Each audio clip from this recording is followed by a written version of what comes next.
ঢাকা ইউনিভার্সিটির নির্বাচন ডাকসো, জাহাঙ্গীরনগরের নির্বাচন ডাকসো, তার কিছু ইঙ্গিত দিচ্ছে আগামীর বাংলাদেশ হবে কোরআনের বাংলাদেশ। যে ইসলামকে তারা ঠেকাইতে চাইছে ওই ইসলামকে তারা ঠেকাতে পারে নাই, বরং অপেক্ষা করো, আমরা আশা করছি আগামীতে বাংলাদেশে ইসলাম আসতেছে।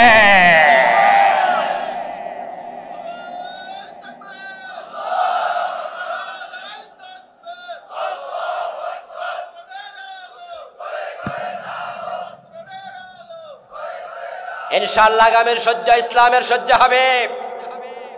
তারা চেয়েছিল ইসলামকে ডুবাইয়া দিতে, আল্লাহ ভাসাইয়া দিচ্ছে।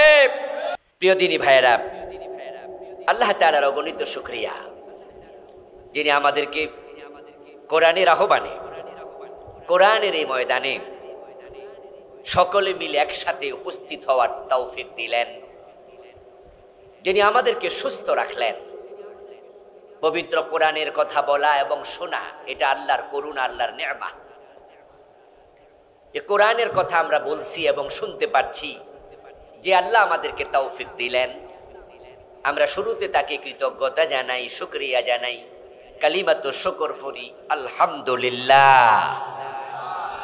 সবাই আমার সাথে পড়ুন, রব্বানা লাকাল হামদ হামদান কাসীরা তাইয়িবান মুবারাকান ফীহি সুবহানাল্লাহি ওয়া বিহামদিহি আদাদা খালকিহি ওয়া রিদা নাফসিহি ওয়া জিনাতা আরশিহি ওয়া মিদাদা কালিমাতিহি। সম্মানিত ভাইয়েরা, আমি আপনাদের সম্মুখে পবিত্র কোরআন মাজিদ থেকে সূরাতুল লোকমানের 13 নম্বর আয়াতে কারিমা তিলাওয়াত করেছি। নবীজি সাল্লাল্লাহু আলাইহি ওয়াসাল্লামের পবিত্র মুখ অনুসৃত এখানে ছোট্ট হাদিসে নববী পাঠ করেছি। আল্লাহ তাআলা তৌফিক দিলে এখান থেকে কিছু কথা বলবো ইনশাআল্লাহ। কোরআনের কথা, হাদিসের কথা আল্লাহ যেন আমাদেরকে আমল করার নিয়তে বলার এবং শোনার তৌফিক দেয়। সবাই বলেন আমিন। জানার নাম ইসলাম নয়, জানা এবং মানা দুটার সমন্বিত নাম ইসলাম।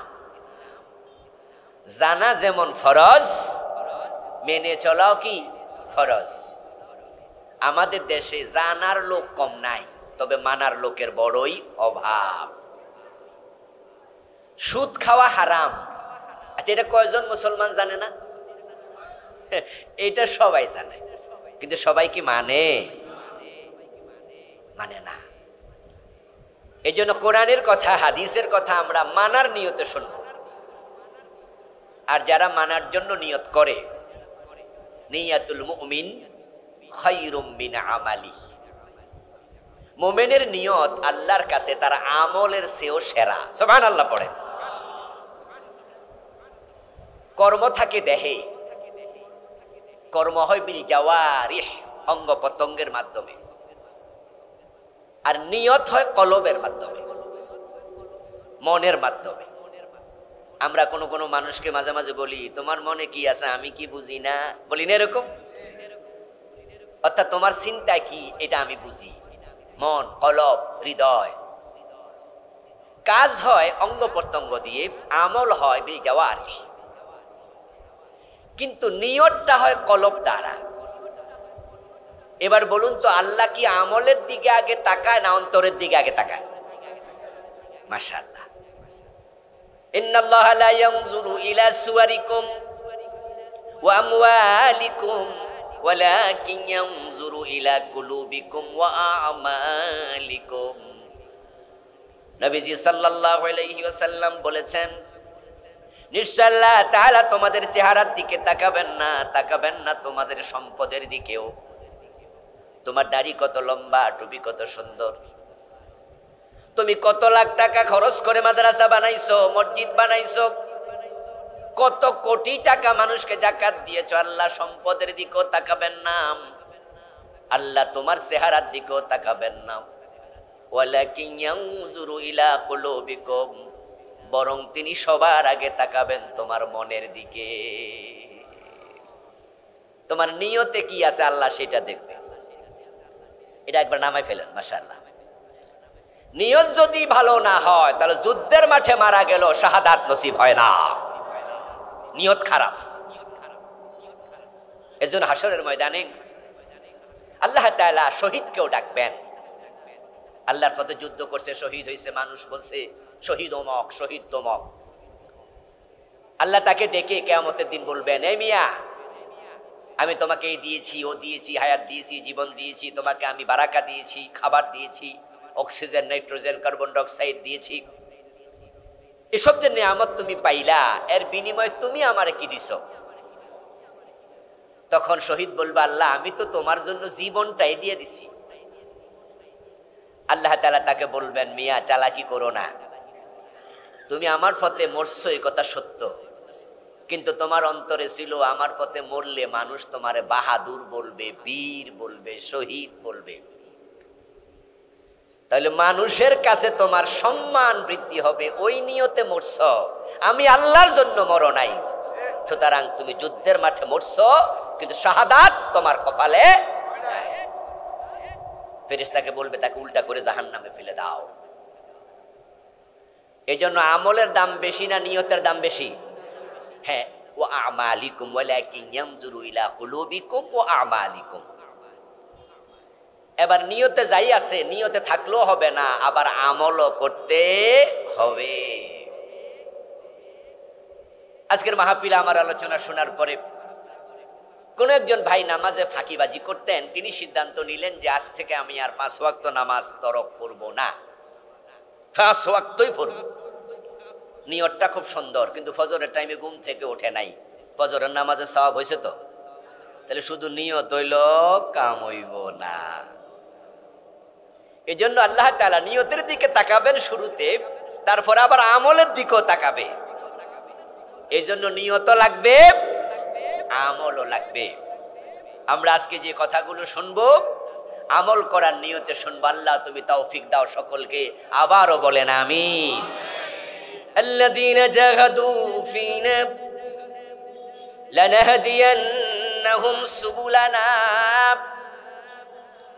আল্লাহ তাআলা কোরআন মাজিদের আরেক আয়াতে বলেন, আমার পথে চলার জন্য যে সংকল্পবদ্ধ হয়, যে প্রচেষ্টা শুরু করে, যে আমি আল্লাহকে বুঝাইয়া দে, আল্লাহ আমি তোমার পথে চলতে চাই, দেখো না আমার নিয়তটা কত ভালো, এবং তোমার পথে চলার জন্য আমি আল্লাহ চেষ্টাও করে যাচ্ছি, আমি কর্মেও আছি, আমি নিয়তেও আছি। আল্লাহ বলেন, আমি যখন দেখব কোন মানুষ তার চিন্তা এবং কর্ম দিয়ে আমার পথে চলতে চায়, লানাহদিয়ান্নাহুম সুবুলানা, আমি আল্লাহ ওয়াদা করছি আমি তাকে আমার দিকে পথ দেখাই। আমি আল্লাহ নিশ্চয় তাকে আমার পথে চলতে সাহায্য করব। তাহলে আমরা নিয়ত এবং ঠিক কইরা, নিয়তটা ঠিক কইরা আমলের নিয়তে শুনবো তো ইনশাআল্লাহ? ইনশাআল্লাহ। শুরু করি এবার সূরা লোকমান, আয়াত নাম্বার 13। লোকমান হচ্ছে একজন ব্যক্তির নাম, যিনি ছিলেন বানি ইসরাইলের লোক, হযরত দাউদ আলাইহিস সালামের জমানার লোক।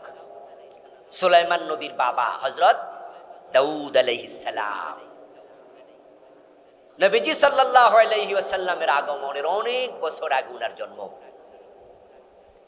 কিন্তু লোকটা এত দামি, এত সম্মানী, উনার নামে আল্লাহ কোরআনে একটা সূরার নাম রাখছে। সুবহানাল্লাহ।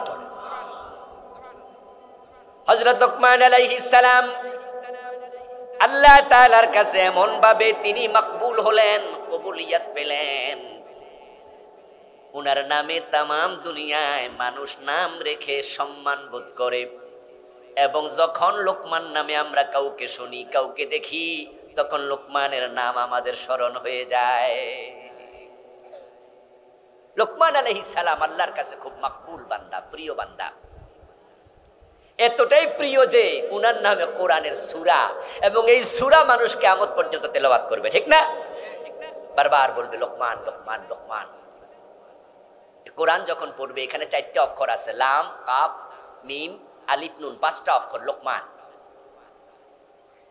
লোকমান শব্দটা যদি কোরআন থেকে একবার পড়ে, এত বরকতপূর্ণ নাম, সাথে সাথে আমল নামায় 50টা নেকি লিখে দেয়া হয়। কোরআনের প্রতি অক্ষর পড়লে কত নেকি হয়? 10। তো 5টা কয় নেকি 50। মান ক্বারা মিন কিতাবিল্লাহি হারফান ফালাহু 10 হাসানাত। 10 নেকি। কি নাম পড়লে 50 নেকি। অথচ লোকমান আলাইহিস সালাম তিনি ছিলেন একবারে কালো মানুষ, এত কালো, আফ্রিকার নিগ্রু যত কালো উনিও ছিলেন একবারে নিকষ হাবশার মানুষ, কালো মানুষ। শুধু কালো নয়, এই দামি লোকমান সামাজিকভাবে উনার কোনো স্ট্যাটাস ছিল না, সামাজিক মর্যাদা ছিল না, কারণ তিনি ছিলেন একজন দাস, গোলাম। এখন তো দাসত্ব প্রথা নাই, একসময় কিন্তু মানুষ বাজারে বেচা কেনা হতো গরু ছাগলের মতো। সম্ভবত আমেরিকার প্রেসিডেন্ট আব্রাহাম লিঙ্কন জাতিসংঘের মাধ্যমে দাসত্ব প্রথাকে তিনি মূলোৎপাটন করেন। হযরত লোকমান ছিলেন দাস, কেনা গোলাম। হযরত লোকমান আলাইহিস সালাম দেখতে ছিলেন একবারে অসুন্দর, উনার ঠোঁটগুলো ছিল মোটা মোটা। তাফসীর ইবনে কাসির প্রণেতা উনার দেহের অবয়ব নিয়ে লম্বা আলোচনা করেছেন। ঠোঁট ছিল বড় মোটা, যাদের ঠোঁট সাইজে একটু মোটা দেখতে একটু অসুন্দর অসুন্দর লাগে। উনার উপরের ঠোঁটটাও মোটা ছিল, নিচেরটাও মোটা ছিল, গায়ের চামড়া কালো ছিল, আবার ছিলেন একজন দাস। সমাজে 3 রকমের মানুষ থাকে, আমাদের সমাজেও আছে। এক ধরনের মানুষ হচ্ছে একবারে আপার ক্লাসের মানুষ, হাই সোসাইটি, যাদেরকে আমরা বলি সমাজে তারা এলিট শ্রেণী, উচ্চবিত্ত। তারা ফাজারো জিপে চলে, ল্যান্ড ক্রুজারে চলে, তাদের পার্সোনাল বিমান থাকে, তাদের হেলিকপ্টারও থাকে। এই জাতীয় মানুষ হলো সমাজের আপার ক্লাস, এলিট সোসাইটির মানুষ। তারপরে এবার আসেন একটু নিচে, যারা আমাদের মতো, এই শ্রেণীকে বলা হয় মধ্যবিত্ত, যাদের ফাজারো জিপ, ল্যান্ড ক্রুজার নাই, পার্সোনাল বিমান নাই, হেলিকপ্টার নাই, তবে তারা খেয়ে পরে খুব ভালো আছে। তারা হলো মাঝের মানুষ। আর একদল মানুষ আছে যারা এক বেলা খাইলে আরেক বেলা খাবার পায় না, আছে না? আসেনি? আসেনি? আছে, গরিব মানুষ। ওরা মানুষের খেতে কামলা দেয়, ওরা রিক্সা চালায়, দিন মজুর, কুলি, চামার। ওরা হলো সমাজের 3rd ক্লাস মানুষ, তাদেরকে আমরা বলি নিম্নবিত্ত। কিন্তু হযরত লোকমান এই 3 শ্রেণীর কোন শ্রেণীতে নাই, কারণ যারা দাস তাদেরকে মানুষ মনে করাই হতো না। দাসদেরকে মানুষই মনে করা হতো না, সামাজিক কোনো স্ট্যাটাসে ছিল না। লোকমান হলো এই শ্রেণীর লোক, অথচ আমি তাকে নিয়ে গল্প করছি তার ইন্তেকালের কত হাজার বছর পর, এবং তার নাম শুনে আমরা আলাইহিস সালাম বলে দোয়া করি, ঠিক কিনা? শ্রদ্ধার সাথে স্মরণ করি। দেখেন এই কালো মানুষটাকে, দাসটাকে আল্লাহ কিভাবে কবুল করছে। লোকমান আলাইহিস সালামের পেশা ছিল, তিনি ছিলেন একজন ছাগলের রাখাল, পরে ছিলেন তিনি কার্পেন্টার। উনি মিস্ত্রি ছিলেন, ফার্নিচার বানাতেন। কিন্তু এই লোকমানকে আল্লাহ তাআলা এমন ইলম দিছে, এমন প্রজ্ঞা দিছে, হিকমা দিছে, বিজ্ঞানের ইলম দিছে, জ্ঞান বিজ্ঞান। উনার ইলমের বদৌলতে এই লোকমান আলাইহিস সালাম দাউদ নবীর যুগে, তৎকালীন দাউদ নবীর যুগে তিনি বিচারপতির আসন অলংকৃত করেছিলেন। তার কথাবার্তার ডিজাইন এত সুন্দর ছিল, এত প্রজ্ঞাপূর্ণ ছিল, এত বেশি এলেম কালাম ছিল। তাফসীর ইবনে কাসির প্রণেতা লিখেছেন, উনার যুগে উনি যখন কোনো মজলিসে কথা বলতেন, ওই যুগের বড় বড় পণ্ডিতেরা তার সামনে ছাত্র হয়ে বসে উনার কথা শুনতে থাকত। লোকমান আলাইহিস সালাম প্রসঙ্গে আল্লাহ তাআলা সূরা লোকমানে বলছেন, ওয়ালাকাদ আতাইনা লুকমানাল হিকমা, অবশ্যই আমি লোকমানকে বিজ্ঞান দান করেছি, হিকমা দিয়েছি, গভীর পাণ্ডিত্য দিয়েছি। তৎকালীন যুগে যে নবী দাউদ আলাইহিস সালাম ছিলেন, দাউদ আলাইহিস সালামের উপর অবতীর্ণ কিতাবের নাম হচ্ছে জাবুর। কি নাম? বড় বড় আসমানি কিতাব কয়টা? 4টা। তার মাঝে একটা তাওরাত, আর একটা ইনজিল, আর একটা জাবুর, আর একটা কোরআন। তাওরাত নাজিল হয়েছে মূসা আলাইহিস সালামের উপরে, ইনজিল নাজিল হয়েছে ঈসা আলাইহিস সালামের উপরে, জাবুর নাজিল হয়েছে দাউদ আলাইহিস সালামের উপরে, আর কোরআন নাজিল হয়েছে, সবাই বলুন, মুহাম্মাদুর রাসূলুল্লাহ সাল্লাল্লাহু আলাইহি সাল্লামের উপরে। এই জাবুর এসেছে দাউদের উপরে। লোকমান আলাইহিস সালাম জাবুরের অনুসারী ছিলেন, জাবুরের ইলমওয়ালা ছিলেন, হিকমাওয়ালা ছিলেন। আল্লাহ যাকে কিতাবের ইলম দেয়, কোরআনে আল্লাহ বলছে তিনি নিজ দায়িত্বে তার সম্মান বাড়ায়া দেয়। ومن يؤت الحكمة فقد أوتي خيرا كثيرا। অন্য আয়াতে আল্লাহ বলেন যাকে হিকমত দেওয়া হয়েছে তাকে প্রভূত কল্যাণ দান করা হয়েছে। ইয়ারফাইল্লাহু আল্লাযীনা আমানু মিনকুম ওয়াল্লাযীনা উতুল ইলমা দারাজাত। আরেক আয়াতে আল্লাহ বলেন যাকে ঈমান দেয়া হয়েছে এবং কিতাবের ইলম দেয়া হয়েছে, ইয়ারফাইল্লাহু দারাজাত, আল্লাহ নিজ দায়িত্বে তার সম্মান বাড়াইয়া দেয়। লোকমানকে আল্লাহ কিতাবের ইলম দিছিল, হিকমা দিছিল, দাম বাড়াইয়া দিছিল। লোকমান কি নবী না ওলি? জানেন কি আপনারা কিছু? দেখি, লোকমান আলাইহিস সালাম কি নবী না ওলি? মাশাআল্লাহ। এই আমাদের কুমিল্লা নোয়াখালীর মানুষ অধিকাংশই আলেম, জেনারেল হইল আলেম। তাম বাংলাদেশ তো আল্লাহ এই এক সিজনে ঘোরার সুযোগ দেয়। এমন কিছু জেলায়ও যাই যে জেলায় গিয়ে আলেমদের পিছনে নামাজ পড়তে কষ্ট হয়, আলেমদের তেলাওয়াত ভালো না। কিন্তু আমাদের কুমিল্লা নোয়াখালী আসলে জেনারেলদের তেলাওয়াত আলেমদের চেয়ে অনেক ভালো। এ দেশ আলেমদের দেশ, কুমিল্লা নোয়াখালী শুধু আলেম আর আলেম, মুহাদ্দিস, মুফতি, মুফাসসির। প্রতি গ্রামে 2-4 জন মাওলানা এমনও আছে, ঠিক না? বড় বড় আলেম। এই যে কত সুন্দর উত্তর দিলেন। লোকমান ছিলেন ওলি, তিনি নবী নন, কিন্তু কোরআনে আল্লাহ তাআলা উনার নামে সূরা নাজিল করছে। ব্যাপারটা বুঝতে হবে। ইব্রাহিমের নামে সূরা আসেনি? কথা বলে না কেন ভাইরা? জোরে বলেন না। সূরা ইব্রাহিম আছে। ইব্রাহিম ওলি না নবী? নবী। আমাদের নবীর নাম মুহাম্মদ, উনার নামে সূরা আছে, উনি নবী না ওলি? ইউসুফ আলাইহিস সালাম নবী না ওলি? দেখেন অনেক নবীর নামে সূরা দিছে। ব্যতিক্রম কিছু ওলির নামে সূরা আছে, যেমন সূরা মারিয়াম। কার মায়ের নাম? মাশাআল্লাহ, কথা বলেন না। কার মায়ের নাম? ঈসা আলাইহিস সালামের মায়ের নাম, মহিলা মানুষ। উনি ওলি না নবী? উনি ওলি, নবী না। লোকমান আলাইহিস সালাম এতটাই আল্লাহর প্রিয় যে নবীদের নামে সূরা হয়, আল্লাহ লোকমানের নামে সূরা নাজিল করছে। ইলমের কারণে আল্লাহ দাম বাড়ায় দিয়েছে। এত দাম বাড়ছে উনার নামে। আজকের এই মাহফিল ও লোকমান নামে লোক নাই? দাস ছিল, বলেছি আমি মাত্র। কিন্তু ফেরাউন কি দাস ছিল না রাজা ছিল? হের নামে এখানে কয়জন আছে? রাজা ছিল, কিন্তু হের নামে দুনিয়ার কোনো মানুষ নেই। আজকের পৃথিবীতে প্রায় 800 কোটি মানুষ।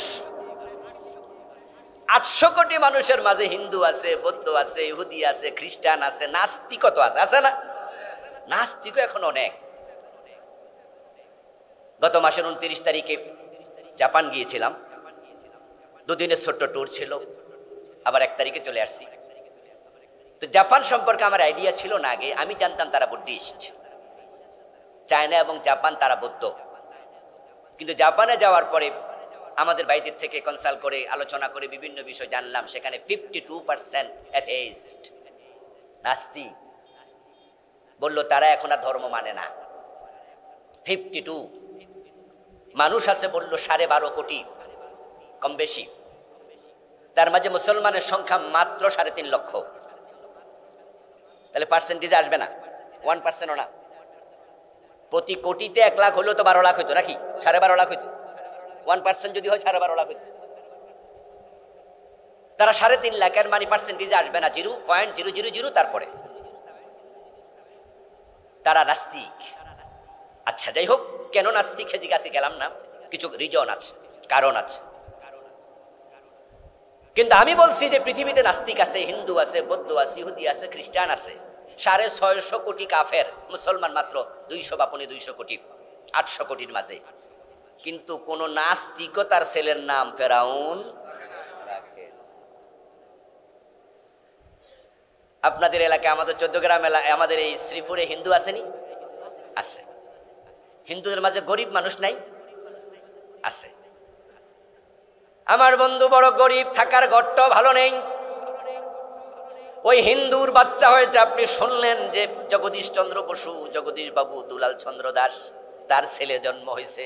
আপনি গোপনে তার কাছে গেলেন, তার হাতের মুঠোয় 10,000 টাকা দিলেন, দিয়ে বললেন, ও গরিব হিন্দু ভাই, আমার প্রতিবেশী, তোমার বাচ্চা হয়েছে, এখন তার জন্য খরচ করো, তোমার বউর ওষুধপাতি খাওয়াও, 10,000 টাকা তোমারে দিলাম। ওই বেটা হাতে টাকা পাইয়া বড় খুশি। আপনি এবার আস্তে করে বললেন, তবে একটা শর্ত আছে, 10,000 টাকা তখনই পাইবা যদি তোমার এই নতুন ছেলের নাম ফেরাউন রাখতে রাজি হও। আমার মন বলে, হে 10,000 টাকা মাটিতে ফেলাই দিব। বলবে নেন নেন টাকা নেন, না নিলে কবে আপনার টাকা মাটিতে যাক, আমার টাকা দরকার নাই। ফেরাউন নাম রাখতে কেউ রাজি হবে না। দেখেন, কিছু নাম আছে ধিক্কৃত, ঘৃণিত, চরম নিন্দিত, যেমন ইয়াজিদ।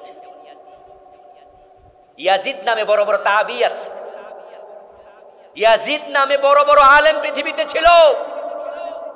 কিন্তু ইমাম হুসাইনকে হত্যা করার পর ইয়াজিদ এই শব্দটা এখন গালি হয়ে গেছে, ঘৃণিত হয়ে গেছে। কেউ কাউকে ইয়াজিদ বললে সে খেপে যায়, রাগ করে, ঠিক না? যদি কেউ আপনাকে বলে ইয়াজিদ, আপনি বলবেন তুমি ইয়াজিদ, মানে এই শব্দ কেউ নিব না। ফুটবলের মতো ফাইলে লাথি মারব। লোকমান আল্লাহর কাছে কতটা নন্দিত, কতটা নন্দিত, কতটা বরণীয়, কতটা স্মরণীয়। আমরা সেই লোকমানকে নিয়ে কথা বলছি। আল্লাহর পছন্দের বান্দাকে নিয়ে আমরা প্রশংসা করলে আল্লাহ খুশি হবে, ঠিক না? এটা নিয়ম, আল্লাহ ওনাকে পছন্দ করে। এখন লোকমান আলাইহিস সালাম আল্লাহর পছন্দনীয় মানুষ। উনি একদিন উনার সন্তানকে কাছে টেনে বসায়া বাবা হিসাবে কিছু নসিহত করলেন। উনি তো এমনি জ্ঞানী মানুষ, জ্ঞানী মানুষের কথার অনেক দাম। জ্ঞানী মানুষদের কথা শোনার জন্য আমরা পাগল হই। জ্ঞানী মানুষের কথা শোনার জন্য টিকিট কাইটা অডিটোরিয়ামে, তারপরে টিকিট কাইটা ঢোকে, এমন ঘটনাও আছে। কথার অনেক দাম। এই জন্য পৃথিবীতে এমন কিছু লেকচারার আছে, বক্তা আছে, যাদের 1 ঘন্টা বক্তব্য দিলে তাদেরকে দেয়া লাগে $1,00,000, $1.5 লাখ, $2 লক্ষ। 1 ঘন্টার বক্তৃতা, $1,00,000, $2 লাখ। আমি চিনি আমেরিকার নিউ ইয়র্কের সাথে পেনসিলভেনিয়া একটি অঙ্গরাজ্য আছে। আমি গত অগাস্টে সেখানে গিয়েছিলাম। এই অগাস্টে 3 দিন ছিলাম, কনফারেন্স ছিল, আলহামদুলিল্লাহ। এবারের আগের বার ওই কনফারেন্সে আমিও বক্তৃতা দিয়েছি, আমেরিকার একজন লেকচারার বক্তৃতা দিয়েছে, মাত্র 25 মিনিট।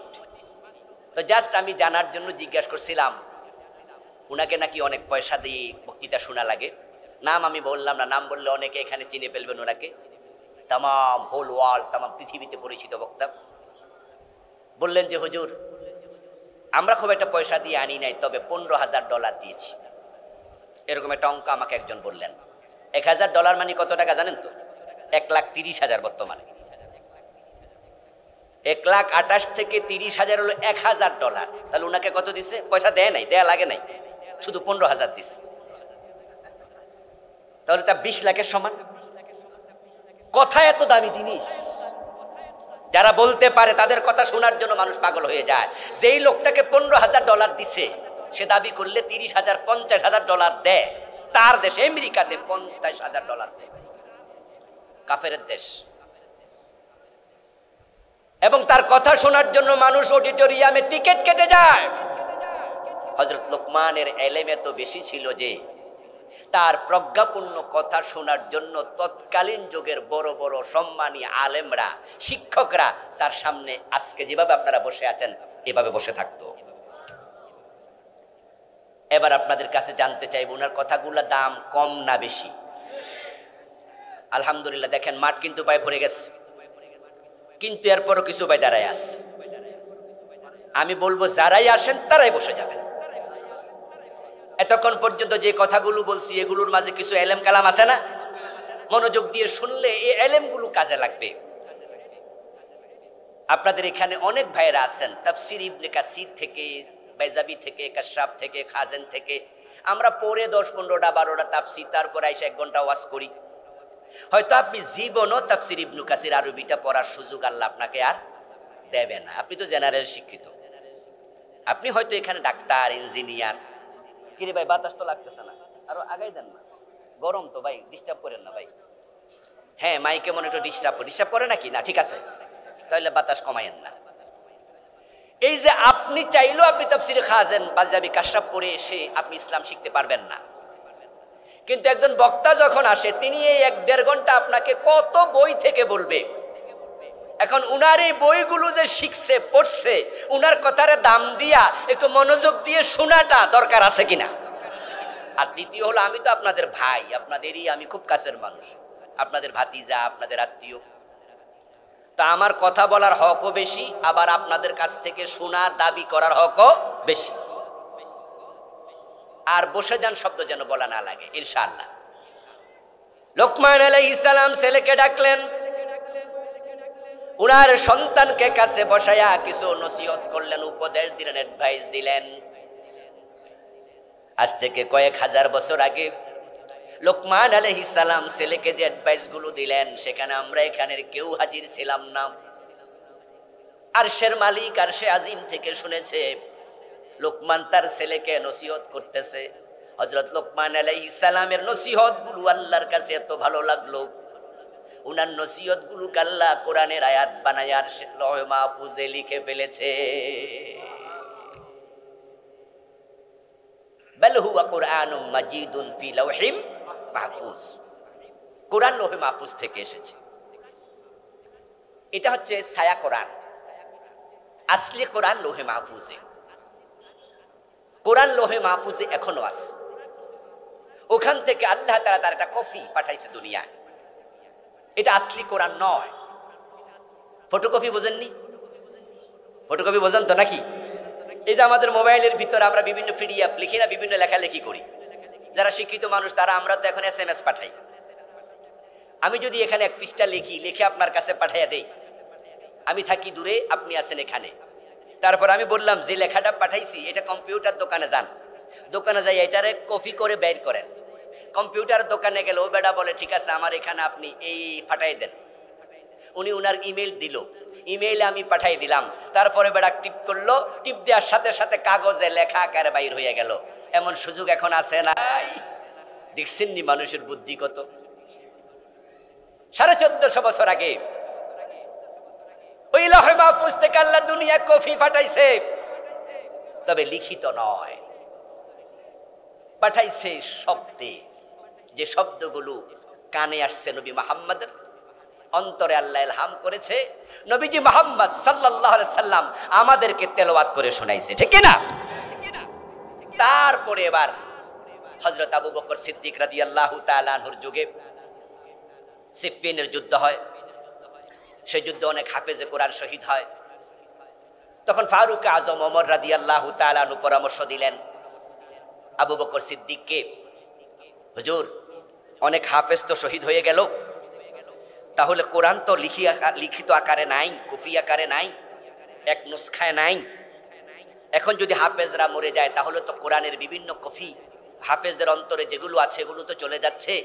তাহলে আপনি কোরআনটাকে জমা করুন, একসাথ করুন।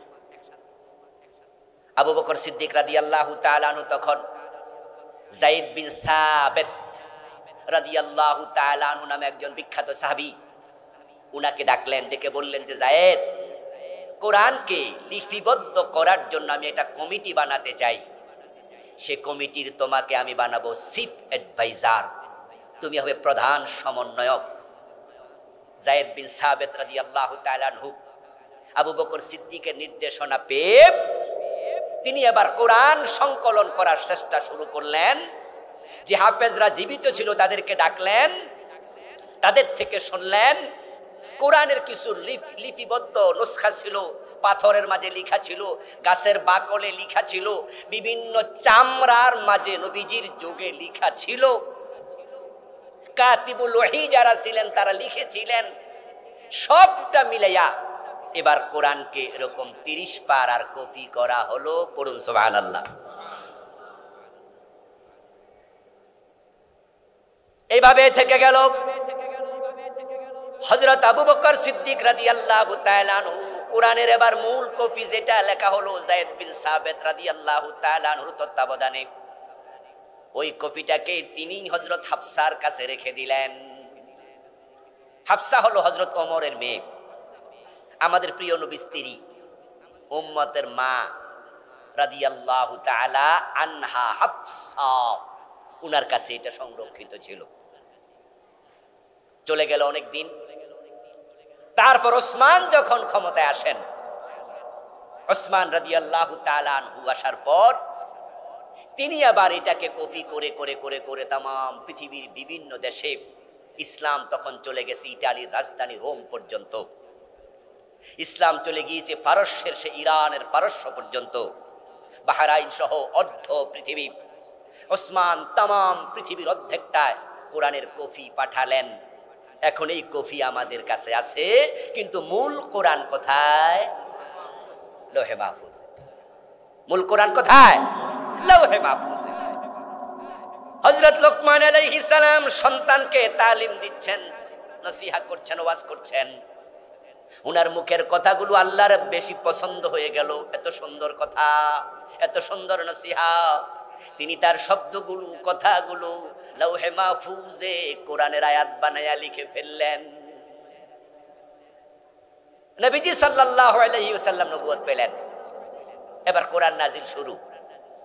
আল্লাহ তাআলা এবার সেই নসিহাগুলো, সেই কথাগুলো কোরআনের আয়াত আকারে নবী মুহাম্মদের উপর অবতীর্ণ করলেন। এখন আমাদের কাছে লোকমানের সেই কথাগুলো আজকে আল্লাহর বাণী কোরআন। এখন আর লোকমানের কথা না, কোরআনে থাকার কারণে কোরআন কার কথা? এখন লোকমানের কথাগুলো আল্লাহরই কথা।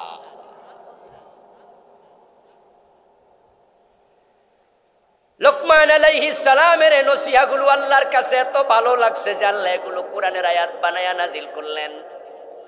আমি আপনাদের সামনে ওনার নসিহা থেকে মাত্র একটা নসিহা তেলাওয়াত করেছি। মূলত এখানে তিনি নসিহত করেছেন 10টারও বেশি। সন্তানকে উপদেশ দিয়েছেন অনেকগুলো।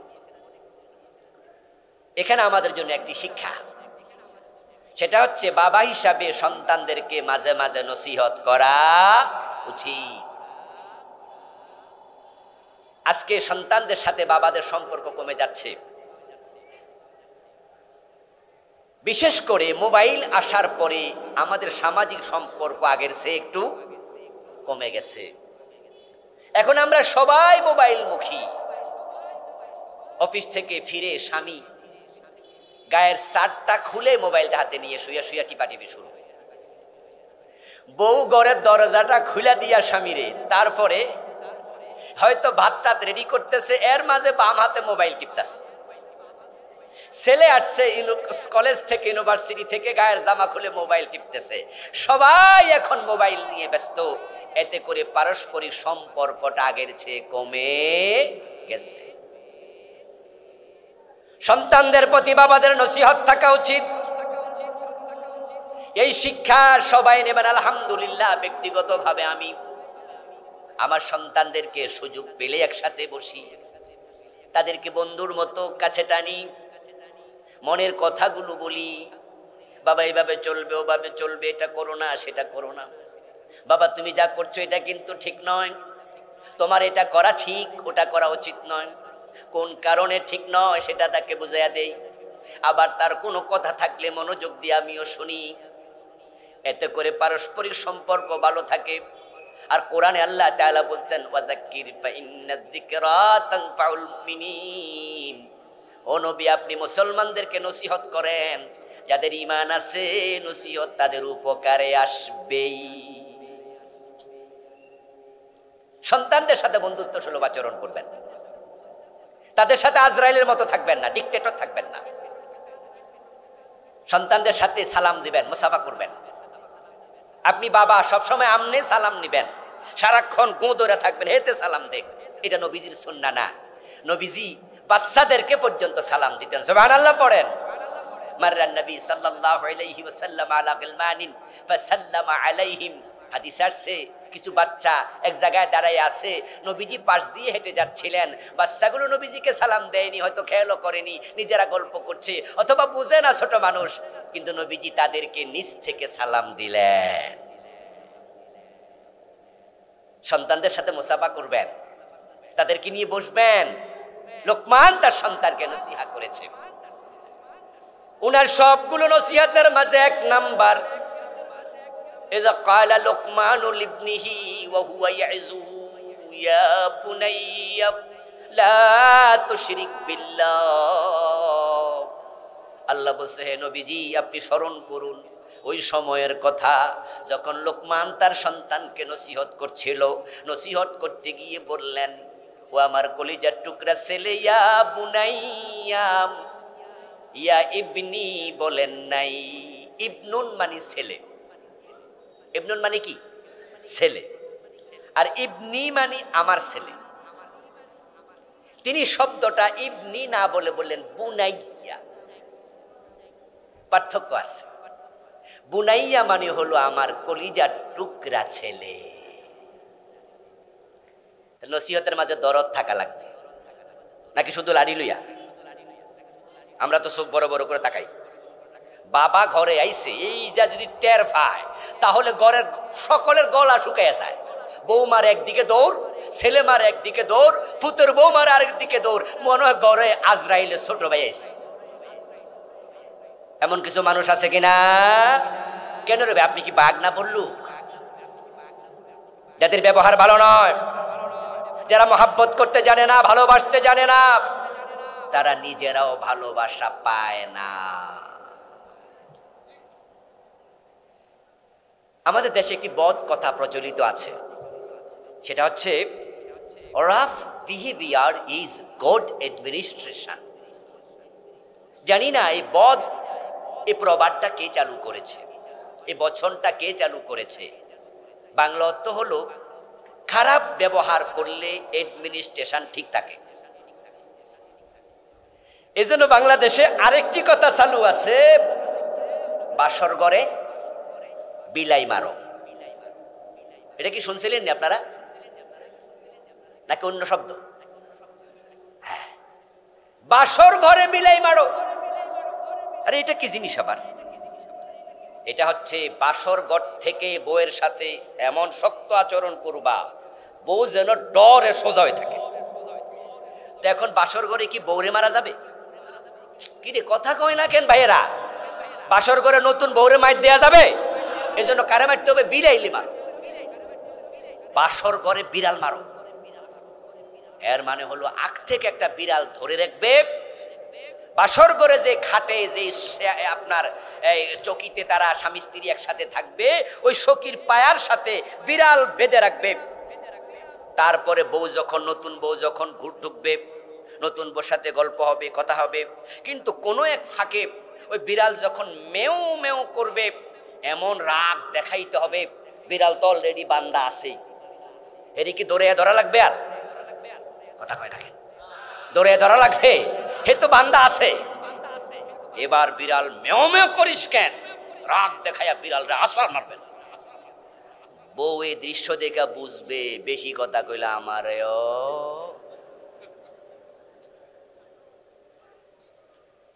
মানে বউ বুঝবে আমার জামাই তো সিরিয়াস জামাই, হিটলার জামাই, ও তো দারুণ মেজাজি। বাবা রে বাবা, বাবা কই বিয়ে দিল।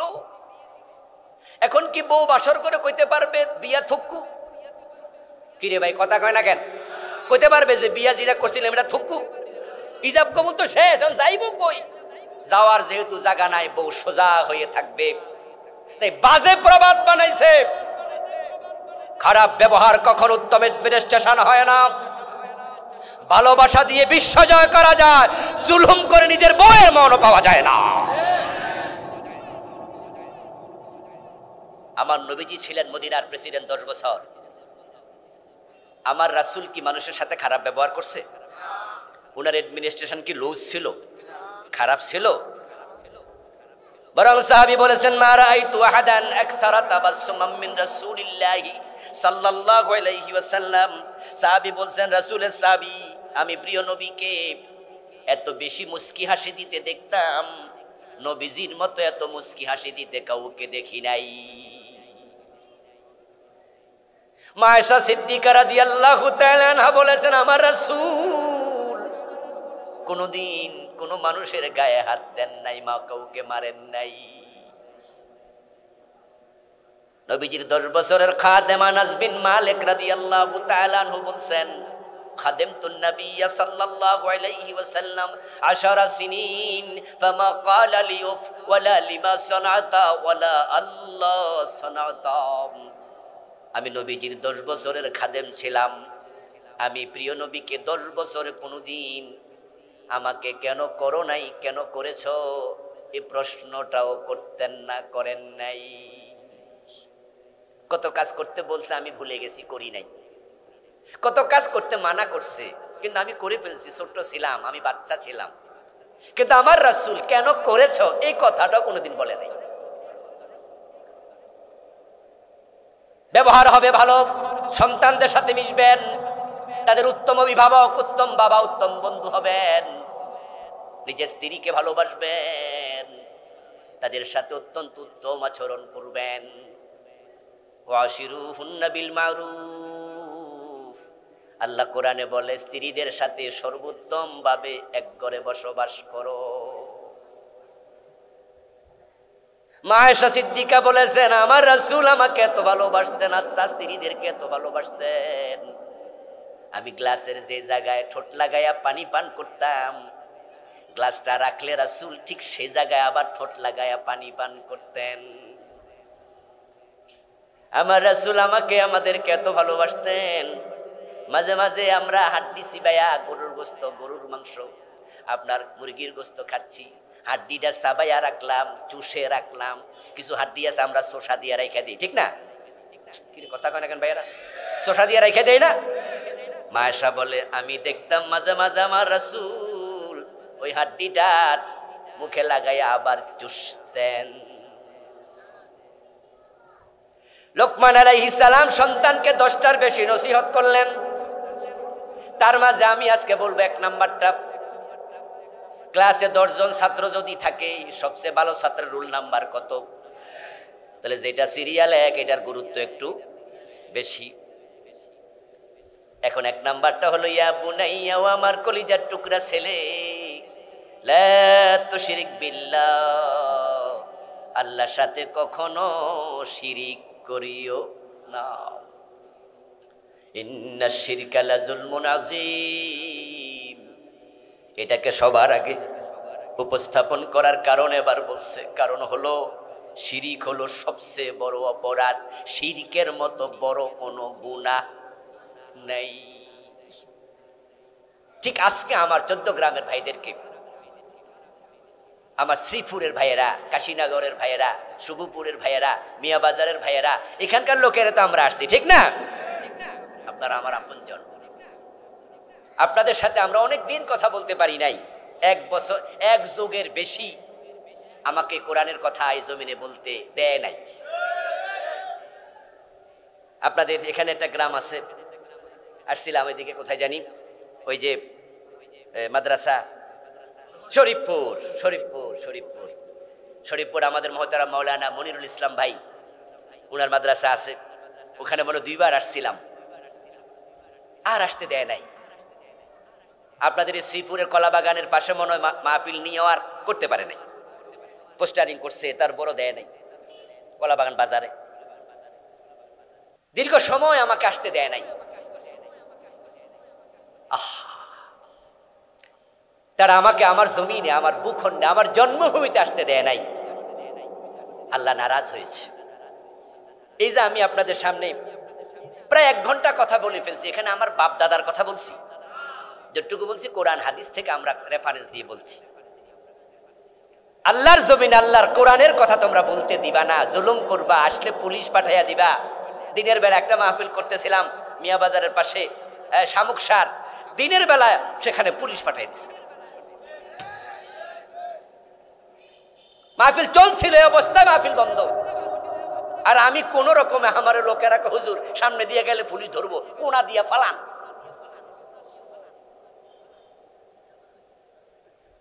আমার প্রিয় ভাইরা, যারা কোরআনের কথা বলতে দেয় না তাদের উপর আল্লাহ খুশি হয় না।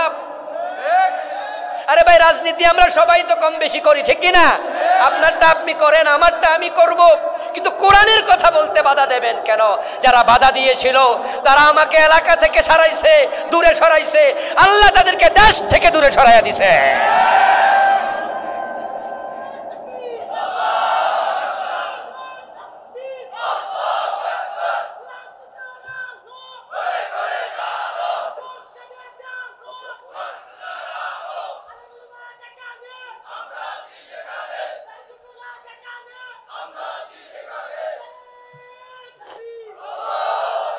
আমার প্রিয় ভাইয়েরা, তারা শুধুমাত্র এই 12, 14, 15 বছর আমাকে বাধা দেয় নাই। আমি একাই হুজুর এখান থেকে দূরে সরেছি তা না, তারা এই দেশে ইসলামওয়ালা যাদেরকে পাইছে, যাকে যেখানে পাইছে সেখানে জুলুম করছে। হেফাজতে ইসলাম, ওদের কোনো দল আছে? ওদের কোনো মার্কা আছে? হেফাজতে ইসলাম কি এখনো এই নামে একটা দল আছে না? ওদের কোনো মার্কা আছে? রাজনীতি রেজিস্ট্রেশন করছে? ওরা রাজনীতি করে না, ওরা বলে আমরা অরাজনৈতিক দল। কিন্তু শাপলা চত্বরে তাদের বুকের মাঝে ডাইরেক্ট গুলি করছে 5ই মে। শত শত হাফেজ, শত শত আলেমকে গুলি করে মেরে ফেলছে। রাজনীতি বোঝে না, রাজনীতি না, ইসলামের কথা বললে শেষ। যে রাশেদ খান মেনন, হাসানুল কিনু, এগুলো বাম, এগুলো রাম, এগুলো ইসলাম বিদ্বেষী, ওদেরকে মার্কা দিয়া কোলে তুলে এমপি বানাইছে, আর হেফাজতের আলেমদের বুকের মাঝে গুলি ঢুকাইয়া দিছে। জুনায়েদ বাবু নগরী হাফেজাহুল্লাহ রাহেমাহুল্লাহ, বুড়া মানুষ, হাটহাজারী মাদ্রাসা শাইখুল হাদিস, কত বড় আলেম, উনাকে রিমান্ডে নিয়ে পিটাইয়া 2টা হাঁটু লুজ করে ফেলছে, হাঁটুতে পিটাইছে। আল্লামা সাইদি রহমতুল্লাহ আলাই, আরে ওনার ওয়াজ শোনার জন্য কুমিল্লা টাউন হল মাঠে ছাত্র জীবনে আমরা দৌড়িয়া গেছি।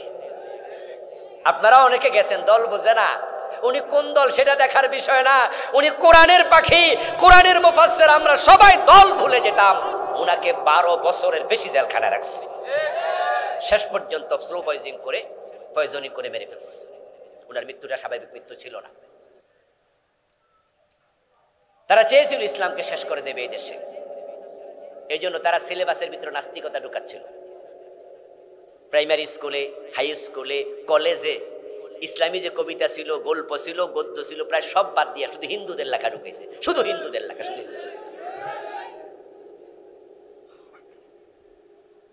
2024, 2023 এখনো যে প্রাইমারি লেভেলের বইগুলো আছে, মাদ্রাসার বইগুলো আছে, ক্লাস 9-এর, ক্লাস 6-এর, 7-এর, 8-এর, দেখবেন যে মাদ্রাসার বইয়ের পাতার মাঝে হাফ প্যান্ট পরা মাইয়া ছবি ঢুকেছে।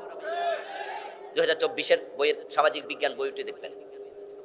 আমি তো কামেল মাদ্রাসার শিক্ষক, আমি দেখে বলছি, শুনে নয়। মাদ্রাসার বইয়ের কভারের মাঝে দোতারার ছবি, হারমোনিয়ামের ছবি। এই যে মাদ্রাসা কি দোতারা বাজায়? আমরা যারা মাদ্রাসা পড়ে আমরা কি হারমোনিয়াম বাজাইতে মাদ্রাসায় পাঠাই? তো এখানে দোতারা কেন, এখানে হারমোনিয়াম কেন? মাদ্রাসার বইয়ের ছবিতে হাফ প্যান্ট পরা মেয়ে কেন, তাও কভারে, কভার পেজ। আপনারা জানেন কিনা জানি না, ওই বইগুলো কি বাংলাদেশে ছাপাইছে না ইন্ডিয়া? হ্যাঁ, জানেন যে সবগুলো ইন্ডিয়া থেকে ছাপাই আনতো। মাদ্রাসার বইতে মন্দিরের ছবি ঢুকেছে, মন্দিরের ছবি, মন্দির। দোস্ত, স্কুলের বইতে মন্দির থাকবে, মসজিদ থাকবে, কারণ স্কুলে হিন্দুও পড়ে, মুসলমানও পড়ে। এই জন্য স্কুলের বইতে ফেগোডার ছবি থাকবে, সেখানে বৌদ্ধ পড়ে। গির্জার ছবি থাকবে, সেখানে খ্রিস্টান পড়ে।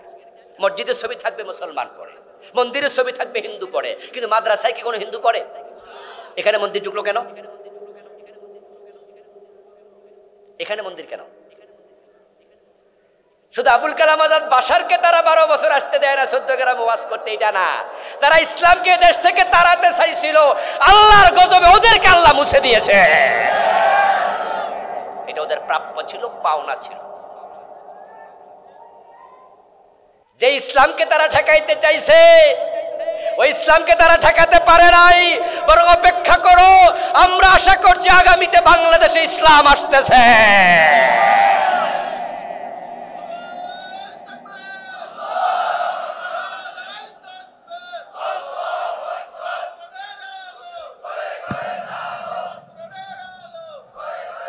ইনশাআল্লাহ আগামীর শয্যা ইসলামের শয্যা হবে।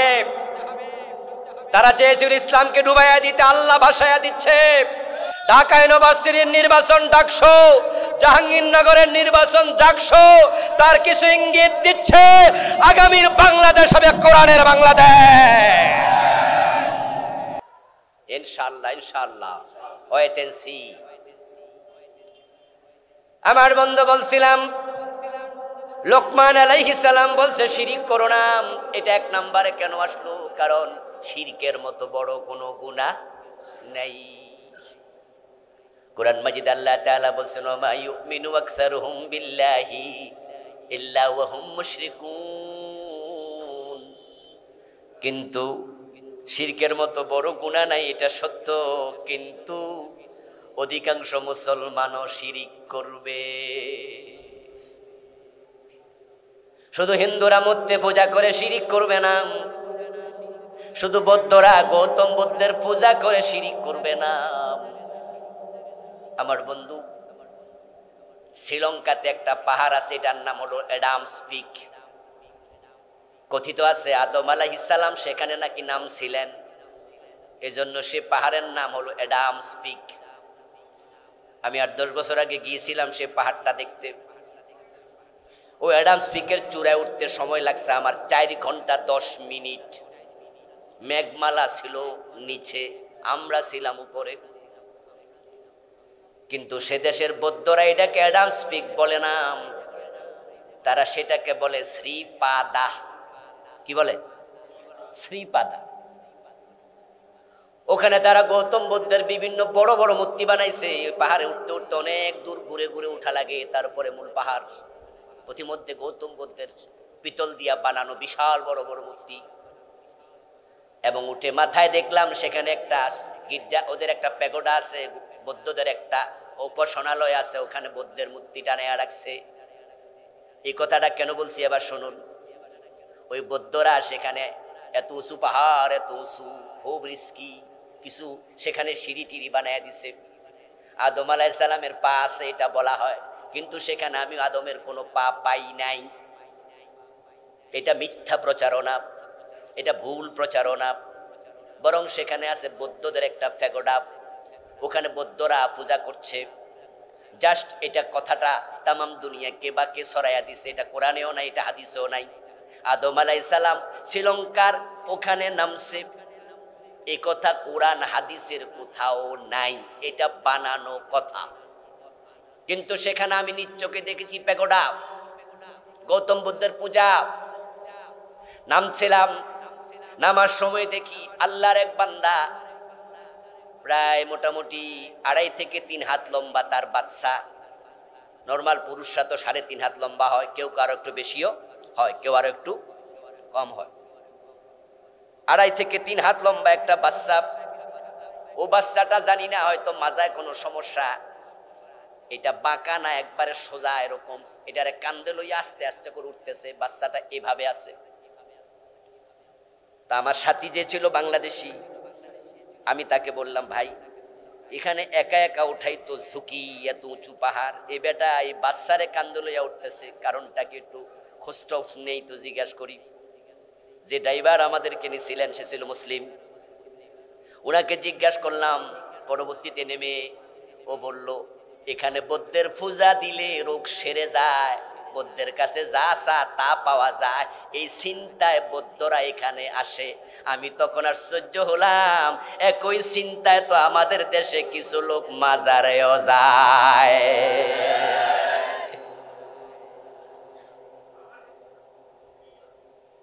সন্তান নিয়া গৌতম বুদ্ধের ওখানে উঠতেছে পেগোডায়। ওখানে উঠলে কইব যে গৌতম বুদ্ধের কাছে যে আমাদের দেবতা তুমি ওরে সুস্থ করে দাও, সুস্থ হয়ে যাবে। অথবা এখানে যে তাদের ঠাকুর আছে ওর থেকে পানি পড়া খাইলে সুস্থ হয়ে যাবে। এই জাতীয় চিন্তা তাদের মাথায় ঢুকছে। এই জন্য বাচ্চারে কাঁদে লইয়া বাপে উঠতেছে। কত হাজার ফিট, ৬,০০০ ফিটের বেশি, ৬,০০০ ফিটের বেশি। ঠিক বাংলাদেশ থেকে সন্তান চাওয়ার জন্য পাসপোর্টে ভিসা লাগাইয়া খাজা বাবার আজমিরে চলে যায়, বাবা আমার একটা ছেলে দাও। এ জাতীয় চিন্তা মুসলমানদের কিছু লোকের আছে না নাই? তো গৌতম বুদ্ধের কাছে গেলে এটা শিরিক হইলে আমরা যা করতেছি খাজার বাবার মাজারে যাই, এটা কি শিরিক নয়? শিরিক বড় জঘন্য গুনার নাম।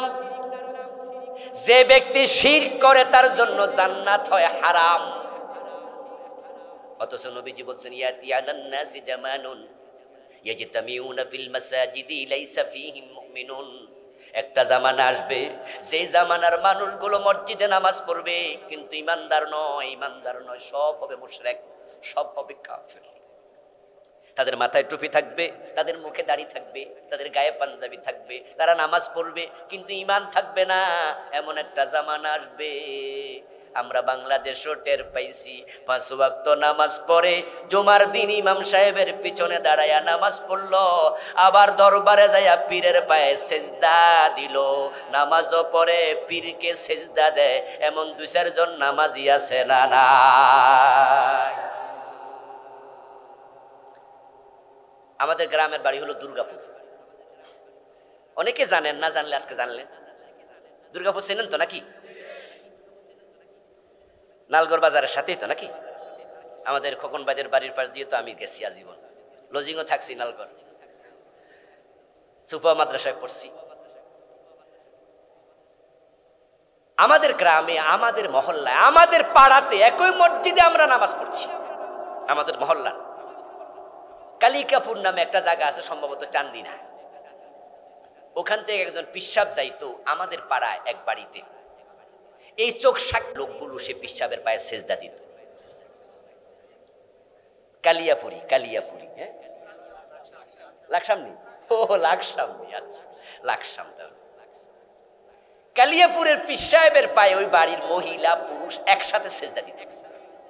আবার যখন শুক্রবার আসতো জুমার দিনে, তারা আমরা এক লাইনে নামাজ পড়তাম। যেই মানুষগুলো কালিয়াপুরের পীর সাহেবের পায়ে সেজদা দিছে, জুমার দিন আমরা এক কাতারে দাঁড়িয়ে নামাজ পড়তাম। এর মানে তারা নামাজেও আছে, পীরের পায়ে সেজদাতেও আছে। আল্লাহ আপনাদের যাদেরকে সামান্য আকলে সালিম দিয়েছে, সামান্য বোধ দিয়েছে, একটু আওয়াজ দিয়ে বলুন তো, পীরের পায়ে সেজদা দিলে ঈমান থাকে না যায়? এটা জায়েজ না শিরক? ইন্না শিরকা লা যুলমুন আযীম। যে ব্যক্তি শিরক করে আল্লাহ তাআলা তার জন্য জান্নাত হারাম বানায়া দেয়।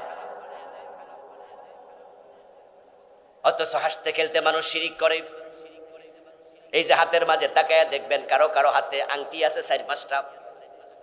আমি 8-10টা আংটি দেখছি একজনের হাতে, এক আঙ্গুলে 3টা, একটা এদিকে বাঁকা, আর একটা ওইদিকে, আর একটা শোয়ানো।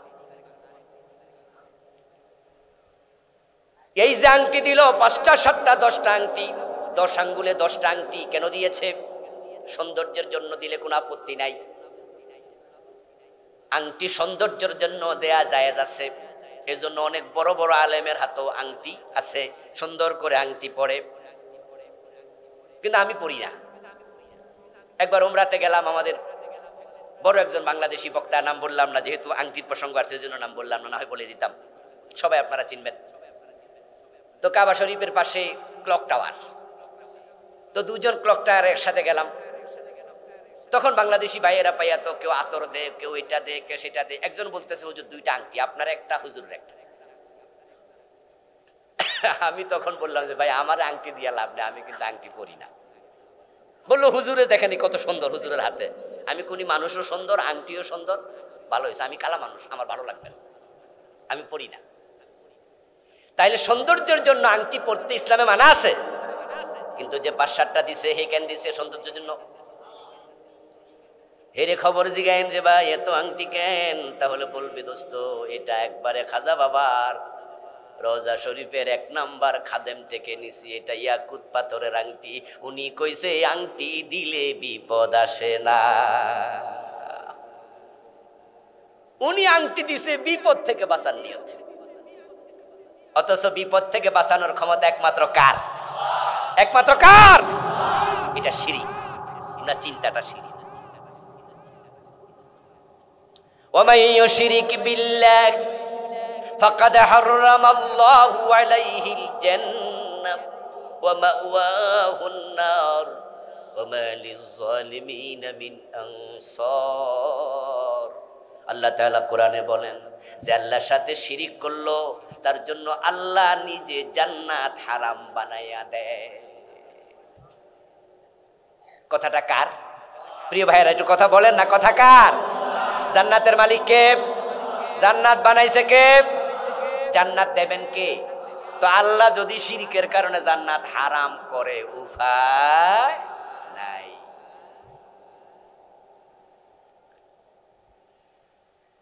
এই যে আংটি উনি দিল বিপদ থেকে বাঁচার জন্য, এটা শিরিক কেন হলো? শিরিক বলা হয় ওই কাজ, ওই বিষয় যাহা আল্লাহর জন্য খাস,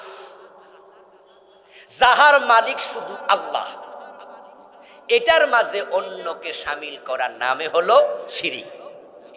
এখন বিপদ থেকে বাঁচানোর ক্ষমতা কার? ইয়েস, ইয়ামসাসকাল্লাহু বিদুররিন ফালা কাশিফা লাহু ইল্লা হু। আল্লাহ বলো নবী, যদি কোনো বিপদ আল্লাহ আপনাকে দেয়, ওই বিপদ থেকে আপনাকে আল্লাহ ছাড়া বাঁচানোর ক্ষমতার কারো নাই। এখন আপনি কইছেন আংটি বিপদ থেকে বাঁচানো,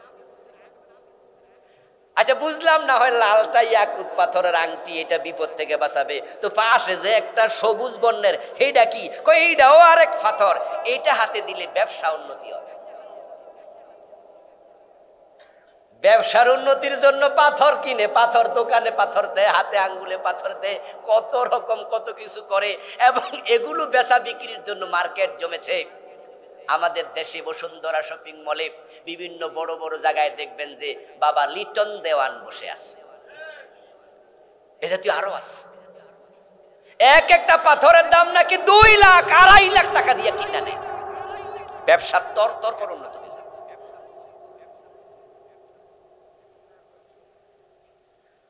আপনাদের কাছে আমি জিজ্ঞাসা করি, ব্যবসা উন্নতি রিজিক আংটি দেয় না আল্লাহ দেয়?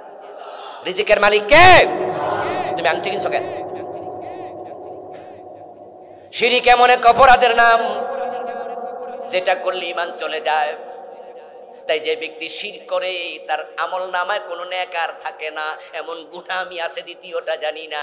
শিরক এত জঘন্য, এটা যদি 80 বছর বয়সে কেউ করে, করার সাথে সাথে 80 বছরে যে নেকামল করছে সব এক মুহূর্তেই শেষ। সাবধান সাবধান, আমি কিছু শিরিক বলবো, মনোযোগ দিয়ে শোনেন, হতে পারে আপনার ভিতরে আছে। এই নিয়ে আমি বই লিখেছি কয়েক বছর আগে। এই ছোট্ট বইটিতে আমি 29টা শিরিক লিখছি, নাম দিয়েছি প্রচলিত শিরক ও তা থেকে বাঁচার উপায়। আমার লেখা মোট আলহামদুলিল্লাহ 8টা বই আছে। আগামী মাসে আরেকটা আসবে ইনশাআল্লাহ, লেখা শেষ প্রায়।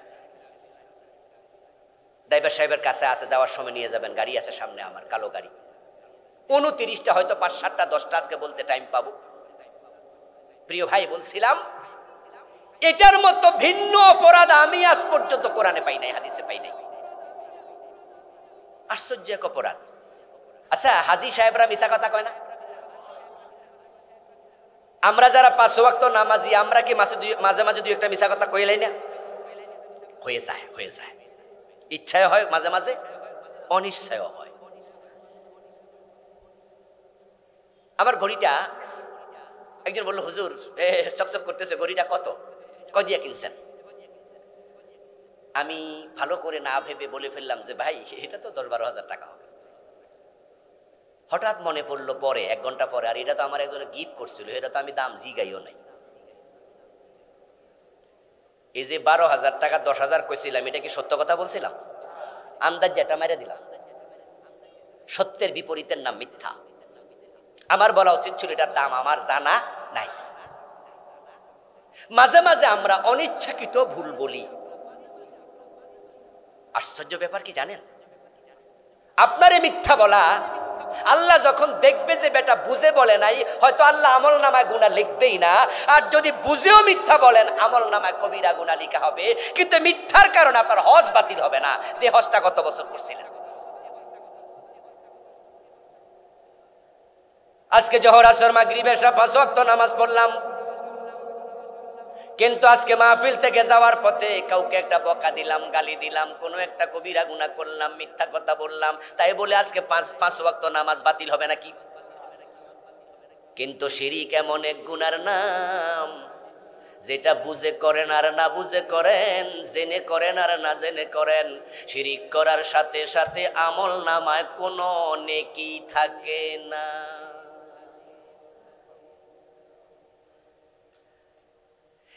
একবারের সাথে সাথে সব খালি। লাকাদ ওয়াহিয়া ইলাইকা ওয়া ইলাল লাযিনা মিন ক্বাবলিকা লাইন আশরাকতা লাইহাবাতান্না আমালুক ওয়া লাতাকুনান্না মিনাল খাসিরিন। এটা হলোই আমার কথার দলিল। আল্লাহ নিজে বলেন, ও প্রিয় নবী, আপনার কাছে ওহী এসেছে, আমি পাঠাইছি, আগের নবীদের কাছে ওহী পাঠাইছি, লাইন আশরাকতা লাইহাবাতান্না আমালুকা, যদি আপনি শিরক করেন আপনার আমল শেষ। ওয়ালাউ আশরাকু লাহাবাতা আনহুম মা কানু ইয়ামালুন, যদি এই লোকগুলো কোনো শিরক করে, লাহাবাতা লামে তাকিদ, অবশ্যই বাতিল হবে যত নেক আমল তারা করেছিল। শিরক করার সাথে সাথে সব আমল বাতিল। প্রশ্ন হতে পারে কেন? উত্তর হলো, শিরক করলে ঈমান থাকে না, আর ঈমান যখন থাকে না, আমলও থাকে না। ঈমান হলো এক, আমল হলো ডান পাশের শূন্য। এই জন্য মুমিন যদি একটা ভালো আমল করে সওয়াব হয় কয় গুণ? মাশাআল্লাহ, বলেন না কয় গুণ? ঈমান তো এক, তাই একটা নেক আমল করবেন মানে 10। একের পাশে শূন্য একটা দিলে কত হলো? সবাই বলুন। 2টা দিলে, 3টা দিলে, 0 দিন আমল বাড়বে। কিন্তু এক যদি মুছে দেন, শূন্যগুলোর দাম কত? শিরক করলে ঈমান থাকে না, তাই আমল যা করছে সব একসাথেই শেষ হয়ে যায়।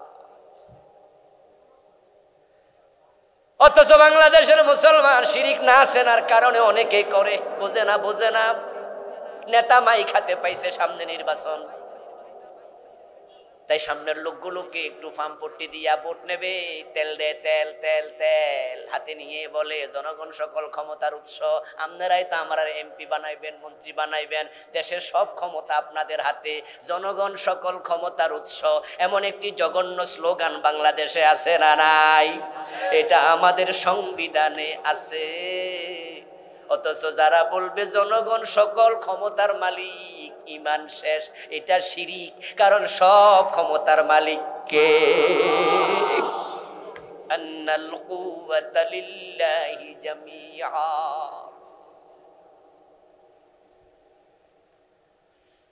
বুঝে শুনে কথা বলবেন, একটা কথা ঈমান শেষ।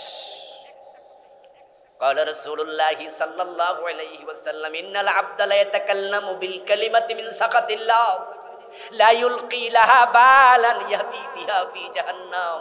তিরমিজির রওয়ায়াত, রাসূলুল্লাহ বলেন, মাঝে মাঝে আল্লাহর বান্দা মুখ দিয়া এমন কথা বলে যেটা সে বুঝে বলে নাই, সে ভাবেও নাই কি কইছে, এমনে কই আলাইছে, কিন্তু কথাটা কুফরি কালাম। তাই আল্লাহ একটা কথার কারণে তাকে জাহান্নামের মাঝখানে ফেলে দেবে। ক্ষমতার মালিক কে?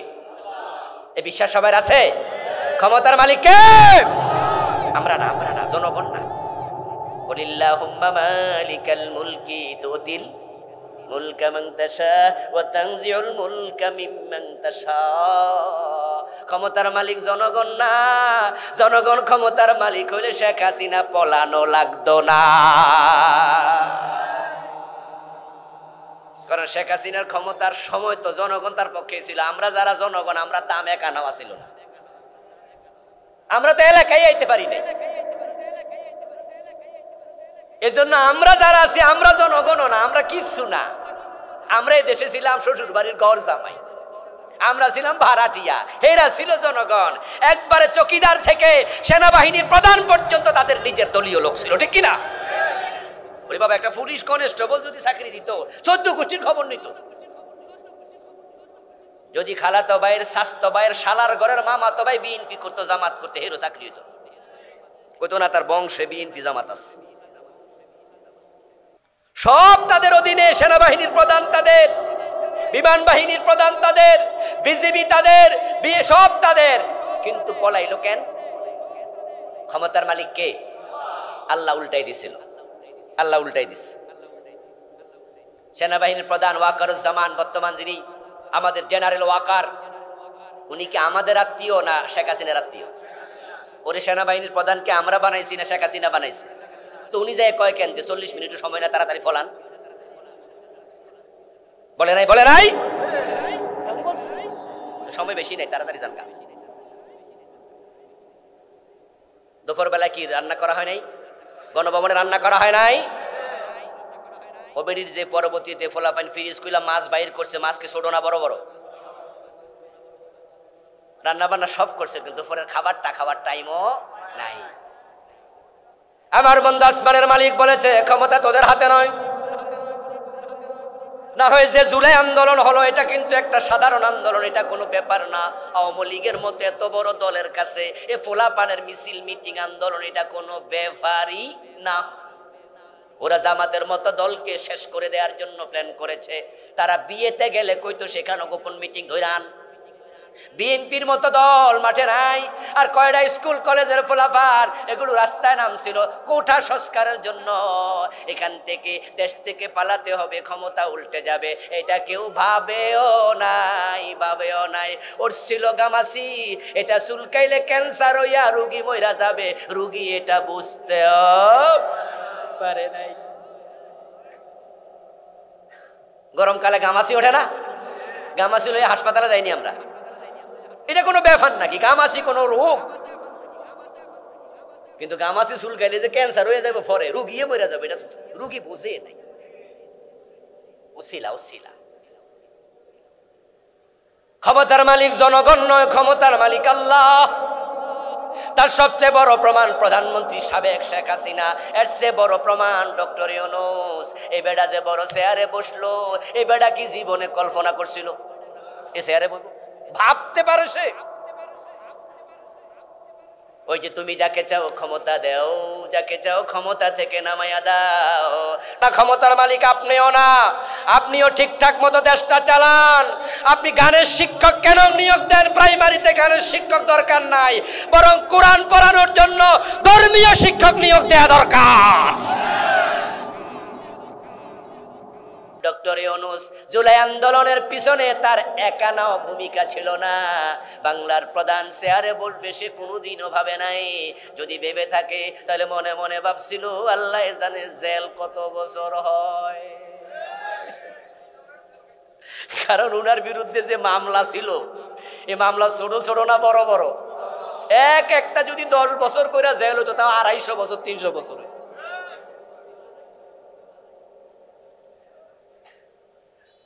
উনাকে হাইকোর্ট ভবনে এনে মামলার শুনানির সময় লিপ বন্ধ করে দিয়েছে। আইটা এটা ওঠো, বেটার বয়স নাকি 84 না 85 বছর।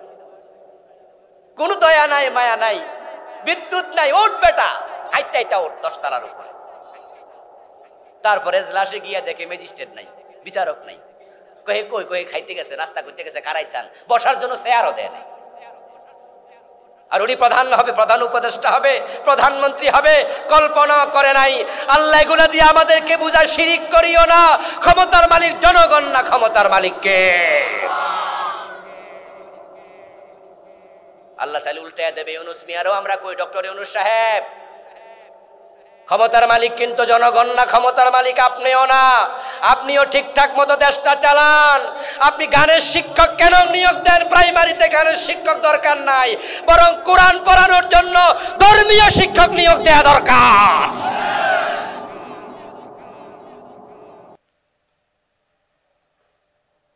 প্রিয় ভাইরা, না হয় ক্ষমতা ডক্টর ইউনূস থেকে আল্লাহ কাইরা নেবে, আল্লাহর 1 মিনিটও লাগবে না। শিরিক বড় জঘন্য অপরাধ, এটা করলে সব শেষ। আল্লাহ তাআলা কোরআন মাজিদে বলেন আলা লাহুল খালকু ওয়াল আমরু, সাবধান, সৃষ্টি যার, আইন চলবে শুধু তার। তাহলে আইনের মালিক কে? যারা বোঝেন তারা জবাব দেন, চুপ থাকবেন না। আল্লাহ কিছু আমল নামে ভালো কথা লিখুক, ফেরেশতা বসে আছে লেখার জন্য, ভালো কথাগুলো আমল নামায় উঠুক। ফেরেশতাদেরকে শুনায়া দেন, লেখো আমি কোরআনের পক্ষে ছিলাম। আওয়াজ দিয়ে বলুন আইনের মালিক কে? ইনিল হুকমু ইল্লা লিল্লাহ। আল্লাহ বলছে, আল্লাহ ছাড়া কারো আইন চলবে না।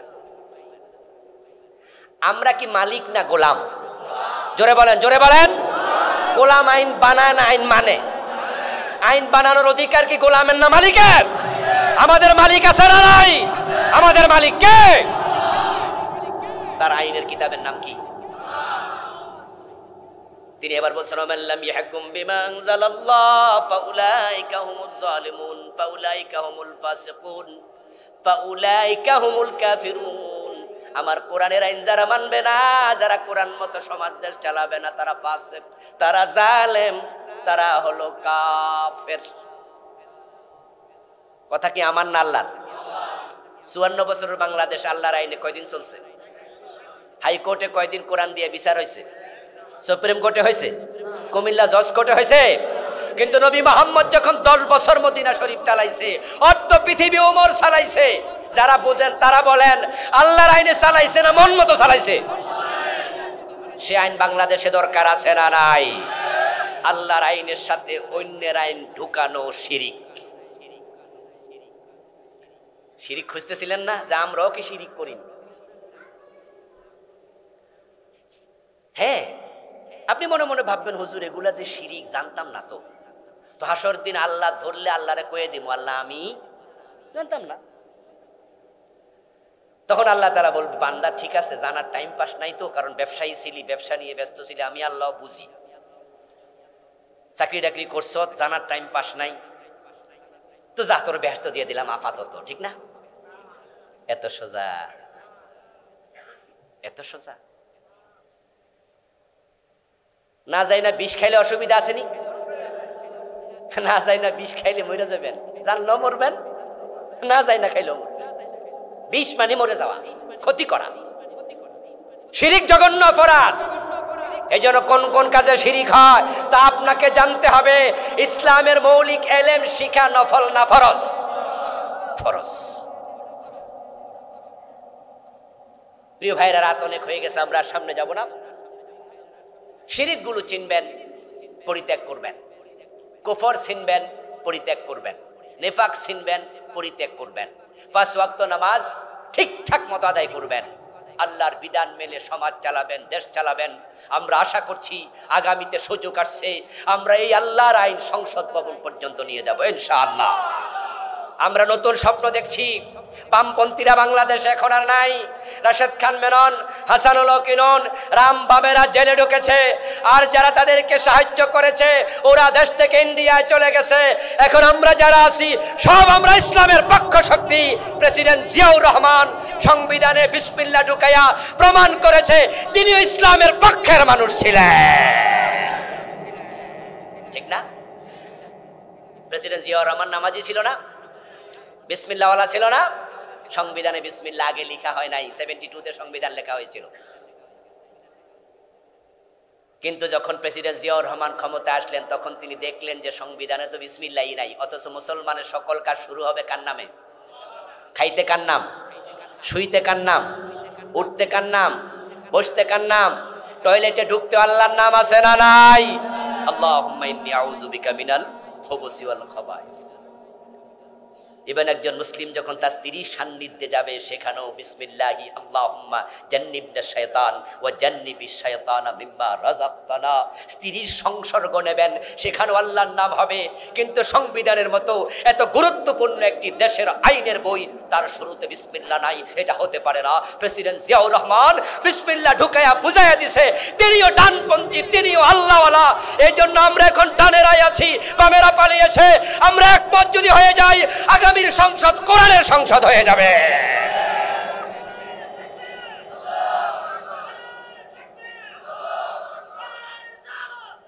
প্রিয় ভাইয়েরা, কোরআন যদি ক্ষমতায় যায় লাভ না লস?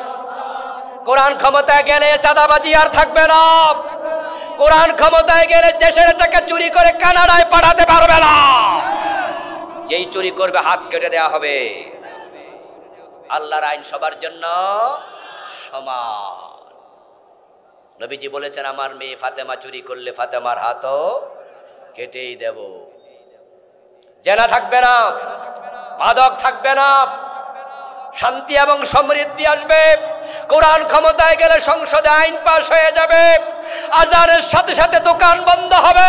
ওসি অফিস আদালতে অফিসের লিডাররা ইমাম হয়ে নামাজ পড়াবে। সে সোনার বাংলা দেখার স্বপ্ন আমরা দেখছি। আল্লাহ তুমি সেই স্বপ্ন বাস্তবায়ন করো, বলুন আমিন। হাদা মা ইনদি ওয়াল ইলমু ইনদাল্লাহ আলাইহি তাওয়াক্কালতু ওয়া ইলাইহি উনীব। প্রিয় ভাইয়েরা, দোয়া করে আমরা একসাথে বিদায় নিতে চাই। এত বিশাল মাহফিলে যারা আয়োজন করলেন তাদের জন্য একটু দোয়া করা তো দরকার, ঠিক না?